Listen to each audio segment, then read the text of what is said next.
Irmãs, vamos a mais um momento da nossa liturgia da palavra, momento de fé, de introspecção, de meditação. Vamos deixar Deus nos falar. Deus quer nos falar, mas nos dá o livre arbítrio, a nossa livre consciência, a liberdade, esse bem tão precioso que nós possuímos. Eu transmito sempre aqui a liturgia da palavra oficial da Igreja Católica Apostólica Romana no mundo inteiro, de forma antecipada, para colaborar com meus amigos, ministros da palavra, diáconos, padres, bispos, que às vezes não têm acesso antecipadamente ao material. Vamos lá então, aqui nos meus endereços eletrônicos, Paulo Roberto Maciel 7919, ou somente Paulo Roberto Maciel, ou blog, né? Tem o blog, repórterpaulomaciel.blogspot.com. Liturgia de 6 de junho de 2023, terça-feira, nona semana do tempo comum. A cor dos paramentos litúrgicos é verde, conforme eu estou aqui, olha, simbolizando. No rito da celebração, temos missa à escolha de São Norberto, ou ofício do dia da primeira semana. Vamos à antífona da entrada. Olhai para mim, Senhor, e tende piedade, pois vivo sozinho e infeliz. Vede minha miséria e minha dor e perdoai todos os meus pecados. Salmo 24, versículos 16 e 18. Oração do dia. Rezemos. Ó Deus, cuja providência jamais falha, nós vos suplicamos humildemente, afastai de nós o que é nocivo e concedei-nos tudo o que for útil por nosso Senhor Jesus Cristo, vosso Filho, na unidade do Espírito Santo. Assim seja. Primeira leitura, leitura do livro de Tobias. Capítulo 2, versículos do 9 ao 14. Eu, Tobias, na noite de Pentecostes, depois de ter sepultado um morto, tomei banho, entrei no pátio de minha casa e deitei-me junto à parede do pátio, deixando o rosto descoberto por causa do calor. Não sabia que na parede por cima de mim havia pardais aninhados. Seus excrementos quentes caíram nos meus olhos e provocaram manchas brancas. Fui procurar os médicos para me tratarem. Quanto mais remédios me aplicavam, mais meus olhos se obscureciam com as manchas, até que fiquei completamente cego. Durante 4 anos estive privado da vista. Todos os meus irmãos se afligiram por minha causa. Aicar cuidou do meu sustento durante 2 anos, até que partiu para Elimaida. Naquela ocasião, Ana, minha mulher, dedicou-se a trabalhos femininos, tecendo lã. Entregava o produto aos patrões e estes lhe pagavam o salário. No 7º dia do mês de Distros, ela separou a peça de tecido que estava pronta e mandou-a aos patrões. Estes pagaram-lhe todo o salário e ainda lhe deram um cabrito para a mesa. Quando entrou em minha casa, o cabrito começou a balir. Chamei minha mulher e perguntei-lhe: de onde vem este cabrito? Não terá sido roubado? Devolve-o a seus donos, pois não temos o direito de comer coisa alguma roubada. Ela respondeu-me: é um presente que me foi dado além do salário. Mas não acreditei nela e insisti que o devolvesse aos patrões, ficando bastante contrariado por causa disso. Ela então replicou: onde estão as tuas esmolas? Onde estão as tuas obras de justiça? Vê-se bem em ti o que elas são. Palavra do Senhor, graças a Deus. Vamos agora ao Salmo responsorial, é o Salmo 112, versículos do 1º ao 2º, 7º BC ao 8º, 9º, refrão 7º C. O coração do justo é firme e confiante no Senhor. Repitamos: o coração do justo é firme e confiante no Senhor. Feliz o homem que respeita o Senhor e que ama com carinho a sua lei. Sua descendência será forte sobre a terra, abençoada a geração dos homens retos. O coração do justo é firme e confiante no Senhor. Ele não teme receber notícias más. Confiando em Deus, seu coração está seguro, seu coração está tranquilo e nada teme. E confusos há de ver seus inimigos. O coração do justo é firme e confiante no Senhor. Ele reparte com os pobres os seus bens, permanece para sempre o bem que fez, e crescerão a sua glória e seu poder.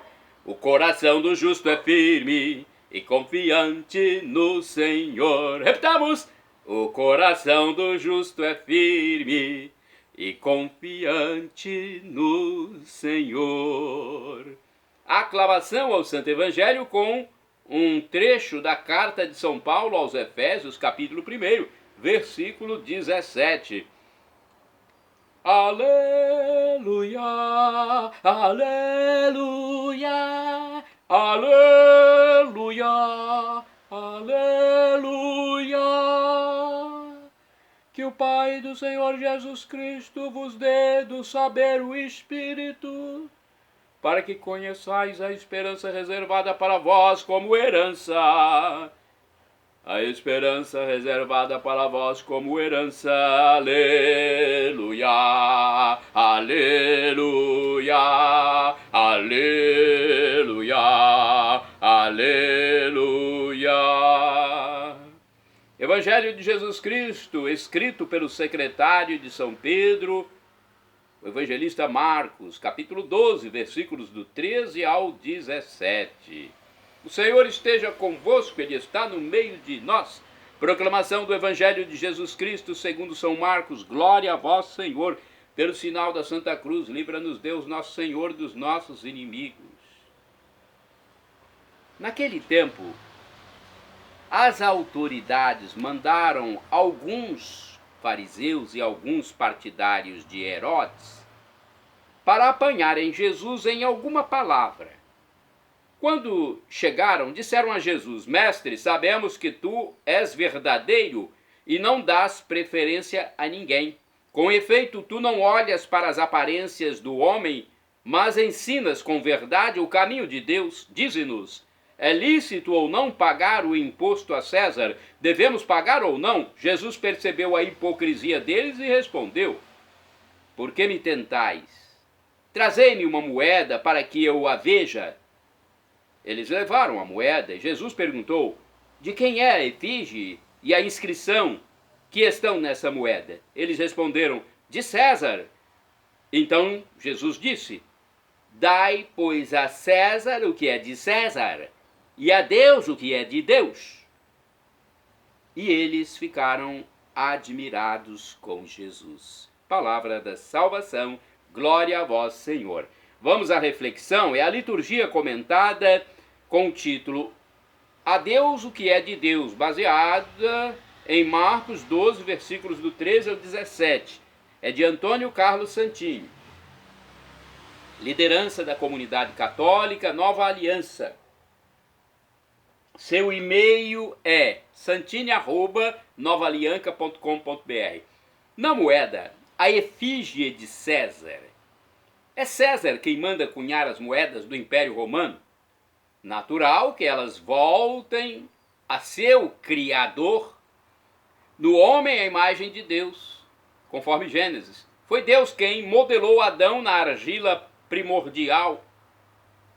Da argila primordial, Deus modelou Adão, primeiro homem. Natural que ele se volte para a sua fonte. Simples, né? Nada disso. Com as reluzentes moedas de César, nós podemos comprar fazendas no Pantanal, podemos fundar impérios na mídia, podemos manipular partidos políticos. E assim se edifica o inferno dos homens, ainda mais que as moedinhas têm sido arrancadas da bolsa dos miseráveis. O bom Deus, ao contrário, não quer nossos pequenos discos de metal. Deus quer apenas nossos corações, nosso santuário. Aliás, o santuário de onde brotam nossos anseios e desejos. Deus não brinca de tio Patinhas. Como escreveu Santo Agostinho, Jesus se vale de uma pequena moeda para nos recordar a extrema exigência que Deus nos faz. César quer recuperar sua imagem que figura sobre a moeda. Como Deus não iria querer recuperar a sua imagem gravada no homem, no ser humano? É de modo semelhante que nosso Senhor Jesus Cristo nos convida quando ordena que amemos nossos inimigos, pois ele toma o exemplo de Deus. Sede como vosso Pai que está nos céus. Ele faz erguer o seu sol sobre os bons e os maus, e cair a chuva sobre os justos e injustos. Sede, pois, perfeitos, como o vosso Pai é perfeito. Temos em nós a imagem do Criador. Sobre o seu molde fomos modelados. Não podemos fraudar esta imagem. Não podemos passar ao mundo uma imagem falsa do Pai que nos criou. O apego ao dinheiro e aos bens materiais passaria ao mundo a imagem de um Deus acumulador, avarento, possessivo. Ora, o Deus revelado em Jesus Cristo é um Deus doador, desapegado, altruísta. O despojamento vivido por Jesus Cristo aponta para o ideal cristão a ser atingido. Sendo Deus, se faz homem, homem se faz servo, lava os pés dos discípulos, servo faz-se escravo morrendo na cruz, suplício proibido a um cidadão romano, desce ainda mais ao túmulo, um Deus defunto. Desce mais à mansão dos mortos para evangelizar os homens das eras passadas, conforme a primeira carta de São Pedro, capítulo 3, versículo 19. E atento ao momento da consagração na liturgia eucarística, vemos que ele continuou descendo sob a aparência de massa de água e farinha de trigo. A quem daremos o nosso coração? Que tipo de tesouro nós pretendemos acumular? Como iremos investir o nosso amor? Irmãos e irmãs, orai sem cessar. Onde está o teu tesouro, aí o teu coração. Mateus capítulo 6, versículo 21. Vamos agora ao santo do dia. Eu pesquisei no site revista.arautos.org. São vários santos, eu vou destacar alguns. Santo do dia 6 de junho, São Norberto, bispo, faleceu em 1134, fundou a Ordem dos Cônegos Regulares Premonstratenses e tornou-se depois arcebispo de Magdeburgo, Alemanha. São Norberto lutou pela reforma gregoriana e pela restauração da dignidade sacerdotal. Filho primogênito de Heriberto, conde de Genep, nasceu em 1080 na cidade de Xanten, Alemanha. Seus pais almejavam para ele a carreira eclesiástica, pois fora revelado à piedosa condessa Edwige que seu filho seria um grande prelado e prestaria relevantes serviços a Deus. Terminados os estudos, Norberto recebeu a ordem do subdiaconato. Depois disso, sua ascensão foi rápida. Junto ao príncipe arcebispo de Colônia, iniciou-se nas questões diplomáticas. Pouco tempo depois, transferiu-se para a corte do rei da Alemanha, Henrique V. A personalidade irradiante e os modos graciosos do jovem conde chamaram a atenção do soberano, que o nomeou conselheiro de Estado. Em 1110, Henrique V viajou para Roma a fim de ser coroado imperador pelo Papa. Norberto o acompanhou junto com outros dignitários e um numeroso exército. Já na Cidade Eterna, o imperador se desentendeu com o Papa e deu ordem a seus soldados de arrancar-lhe os paramentos e as insígnias e levá-lo prisioneiro. Norberto sofreu um choque ao presenciar aquela cena sacrílega. Na mesma noite foi prostrar-se aos pés do pontífice preso, implorando perdão. Era o primeiro passo do filho pródigo na estrada que o traria de volta à casa paterna. De volta à Alemanha, após a libertação do Papa, Norberto permaneceu na corte ainda, por mais alguns anos, até que em 1115, Henrique V acabou sendo excomungado. Por fidelidade à Santa Sé, Norberto abandonou Henrique V. Depois partira Norberto para Vreden, distante uns 50 quilômetros de Xanten. Um raio caiu aos pés de sua cavalgadura, que derrubou-o da cela.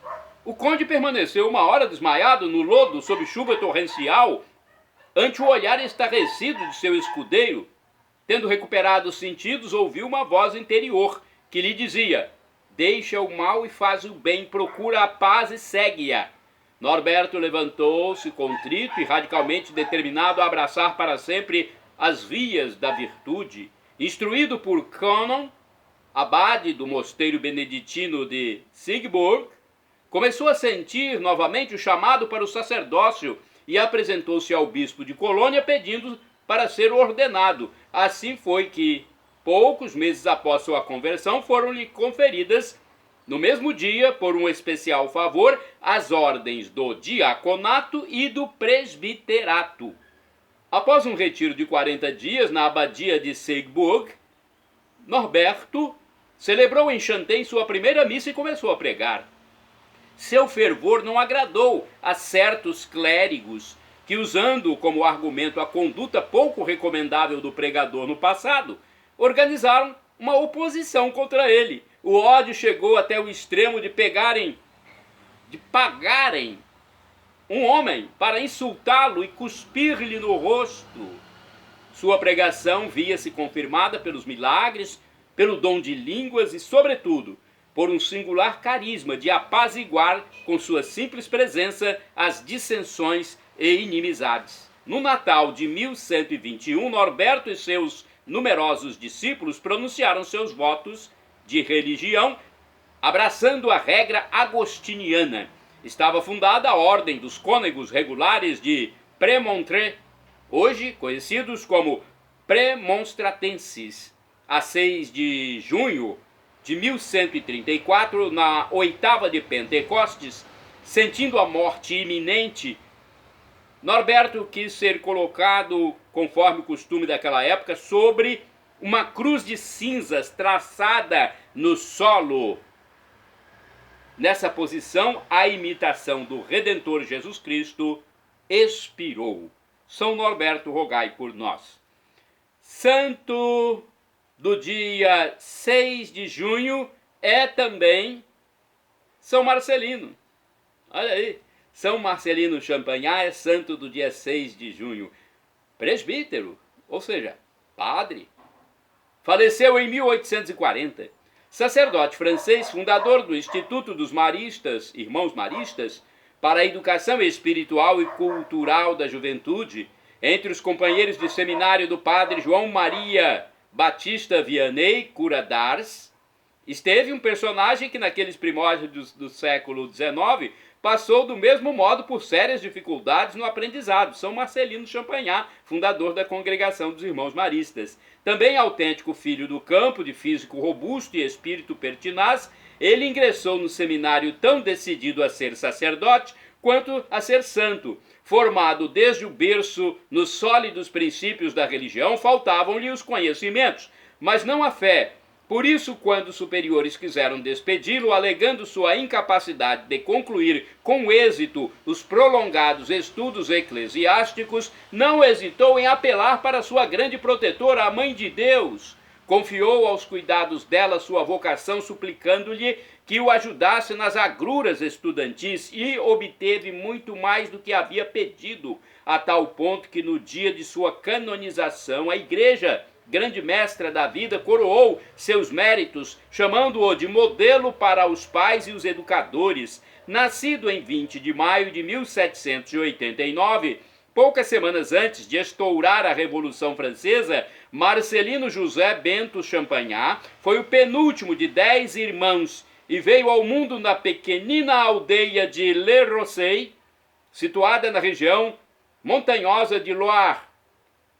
Criança saudável, de temperamento alegre e expansivo, logo assimilou a devoção a Nossa Senhora, que a mãe desde cedo procurou inculcar-lhe.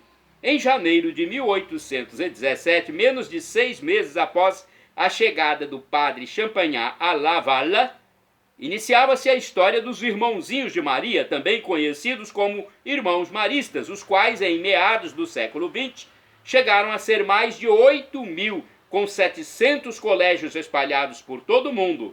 O santo fundador tinha então somente 28 anos de idade. A partir daí, a vida de São Marcelino Champagnat seguiu o caminho trilhado por todos os fundadores, os quais compram com o próprio sofrimento a fidelidade de seus seguidores e a glória de sua obra. Até sua morte, ocorrida aos 51 anos de idade, reveses de toda a ordem deram à sua existência a nota distintiva dos homens agradáveis a Deus, a de serem provados pelo cadinho da humilhação, conforme Eclesiástico, capítulo 2, versículo 5. São Marcelino Champagnat, rogai por nós. Eu estudei no Colégio Marista, em Colatina. Agora outro santo do dia 6 de junho. Santo do dia 6 de junho, São Rafael Guizar Valência, bispo. Faleceu em 1938, exerceu clandestinamente seu ministério episcopal em Veracruz, incentivou as missões e propagou a devoção ao Sagrado Coração de Jesus. Morreu exilado na cidade do México. Beato Lourenço de Másculis de Villamagna, presbítero, morreu em 1535.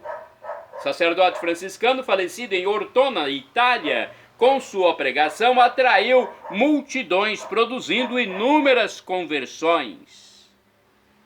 Beato Guilherme Greenwood, mártir. Faleceu em 1537, monge cartucho, encarcerado no reinado de Henrique VIII na Inglaterra.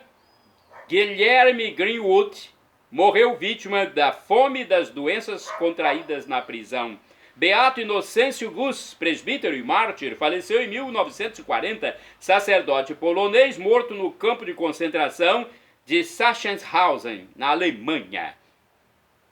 Shalom Adonai é uma expressão hebraica que significa a paz de Deus, é o que eu desejo para todos vocês. El Shaddai significa Deus onipotente, Deus todo-poderoso. Ele proverá, ele providenciará aquilo que você suplica, se for para o seu bem.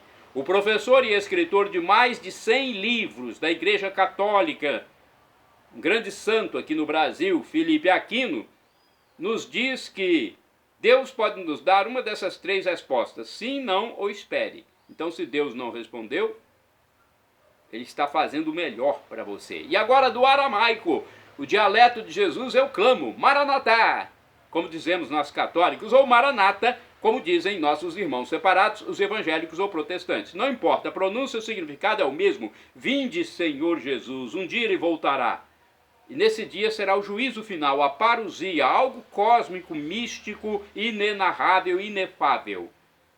São Paulo, apóstolo dos gentios, disse que o sofrimento de agora nem se compara com a glória futura que será revelada em nós que formos salvos.